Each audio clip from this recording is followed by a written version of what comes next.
Nabil, James Sylhet বিভাগে তো শিশু মৃত্যু কমছে না, এ বিষয়ে চিকিৎসকরা কি বলছেন একটু জানাবেন। দেখুন, আপনি ঠিকই বলেছেন।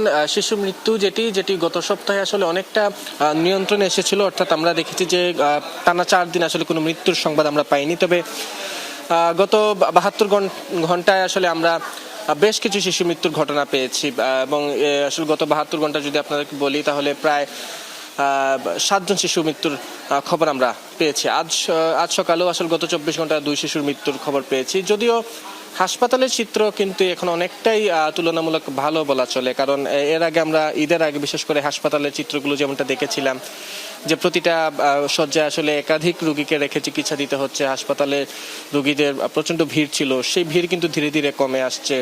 ঈদের আগে প্রতিদিন আসলে যেখানে হাসপাতালে 150 থেকে 170 জন রোগী ভর্তি হতেন, সেটি এখন কমে আসলে 50 থেকে 60-এর ঘরে নেমে এসেছে।